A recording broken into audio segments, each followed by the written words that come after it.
Hey guys, Paul from Ashen Phoenix. It is new comic book day for the week of November 27th. We're going to get started right now. Hey guys, Tim from Capes and Scowls and the comic book store.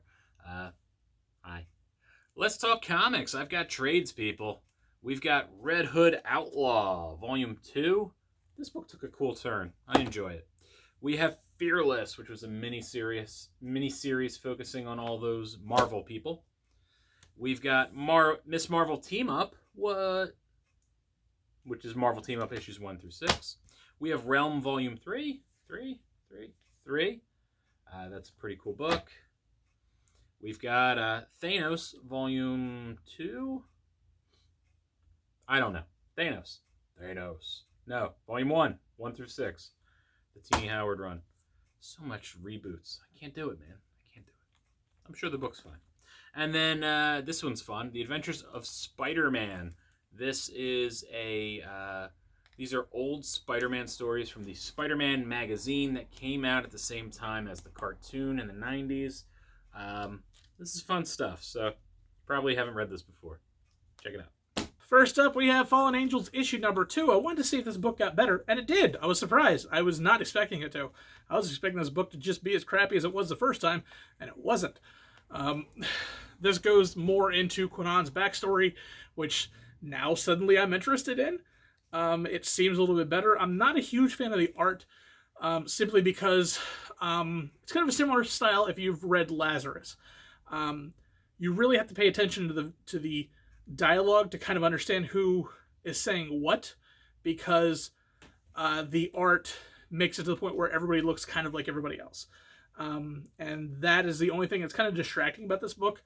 But we are dealing with Conan or Psylocke putting this team together, and then finding each other's faults and weaknesses, and how this person is going to help this person. And it was kind of interesting. Not a lot happened, but it was going into Conan's backstory, and that was actually kind of interesting. Still don't care about Cable, but Conan is suddenly someone I wouldn't mind reading a little bit more of. First up, New Mutants issue 2. Paul, I did a thing you didn't think I'd do. I read more of an X-Men book. Oh no. Oh yeah. So this is Hickman and Reese doing this, continuing the kind of interesting way that they did the New Mutant story of them going into space, getting arrested, having a horrible time, trying to find Cannonball. This issue focuses on them finding Cannonball, and sets up a lot of things that are going to happen in the near future. I like the storytelling. I like what Hickman did. There's some funny bits. It is kind of like a transitional issue where everything's going to go crazy in the next probably 2 or 3 issues. I like it. So far, it's a good story. So check it out if you want something a little different in your X-Men. This doesn't feel like this. This is a team book, of course, but it doesn't feel like this strained kind of team book. Everybody likes each other. Everybody kind of works as a team. It's kind of fun. So, yeah, New Mutants. Do it. Next up, we have Fantastic Four, The Negative Zone, issue number 1. I don't know if this is ongoing or not, but there are 2 stories in here. One I didn't care for. It was a Fantastics. Whatever.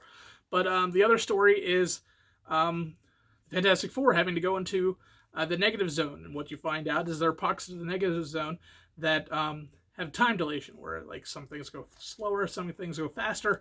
And Reed, while he was exploring the Negative Zone, put bacteria inside certain things to kind of find out what happens when this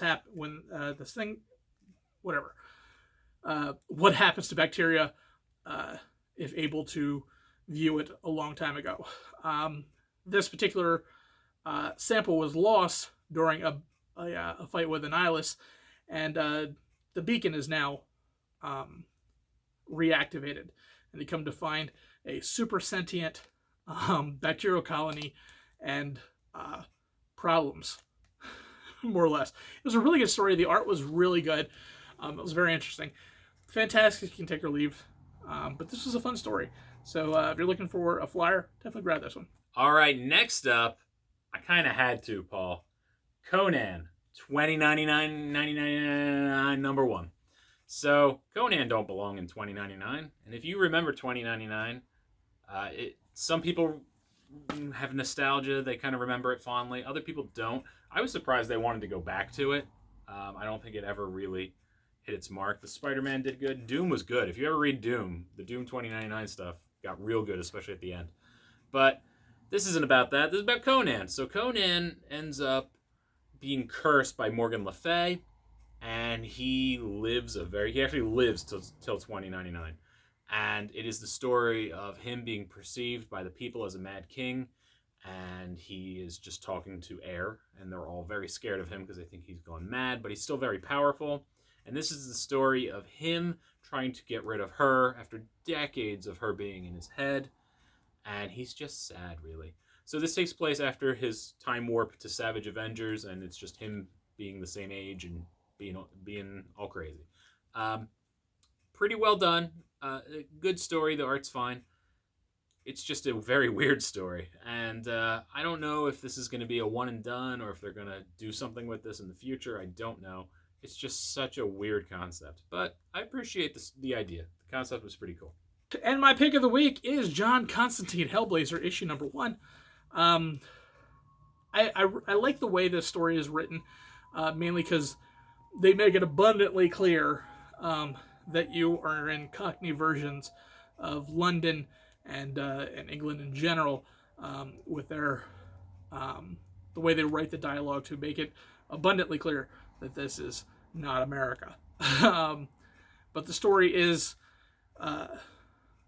Constantine is kind of railroaded into a situation where he has to clear out demons or angels, we don't know, from this drug lord. This drug lord is unhappy because every time these drug dealers try to sell on this particular block, they're killed and destroyed by angels. So he blackmails Constantine into fixing the problem, and it doesn't go as well as you think it does.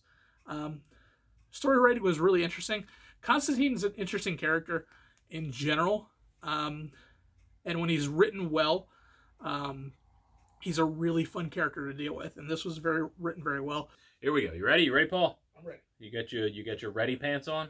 Yeah. Okay. I wondered what those were, ready pants. I mean, they're ready enough. All right. My next book is Tales from the Dark Multiverse, Infinite Crisis. This book is an alternate reality story like all the other ones, focusing on the what if with Infinite Crisis. If you did not read Infinite Crisis, you can still read this, but I think you get a lot more out of it if you did. The big catalyst for Infinite Crisis is Blue Beetle being murdered by Ted Kord. In this one, what happens differently is Blue Beetle survives his encounter with Ted Kord. He actually ends up killing Ted Kord. And Brother Eye and all the OMACs are kind of under his control. So the question becomes, can he save the world? And, you know, the events are kind of unfold kind of similarly with the other Earths, Superboy Prime, and the other alternate universes, Evil Luthers, the whole bit. And can he make a better world than what would have turned out? Because Infinite Crisis is pretty bad for the DC heroes. A lot of things change because of it. I appreciated this alternate version. It is pretty cool to see Blue Beetle in kind of a better role than he's normally given, because he's kind of like bumbling. Him and Booster Gold are always treated pretty poorly. And it's just fun to hear him be like, hey, Batman, you're kind of a jerk. And that alone makes it worth it. And then, you know, Wonder Woman be like, yeah, no, he's kind of right. So if you've read Infinite Crisis? There it is. Infinite Crisis. If you read it, you'll like it. I'm pretty sure. It's just kind of like the other side of the story. And if you've never read it, maybe read this one.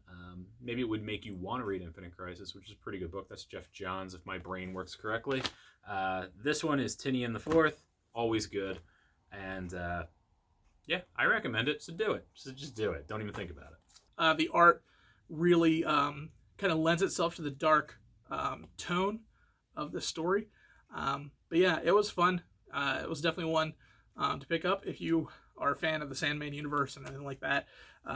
This promises to be one of the more interesting series. All right, people, you made it to the end of the video. Thank you for watching. Have yourselves a happy Thanksgiving, except you, Canada. I think you do that on a different day. And maybe I'll remember to mention that when it's the correct time, but probably not. I'm awful at these things. It was a month ago. There you go. I hope, Canada, you had a very good Thanksgiving. Now it's our turn. You're a terrible Canadian. Like, you didn't even know your own Thanksgiving. And it's the same concept.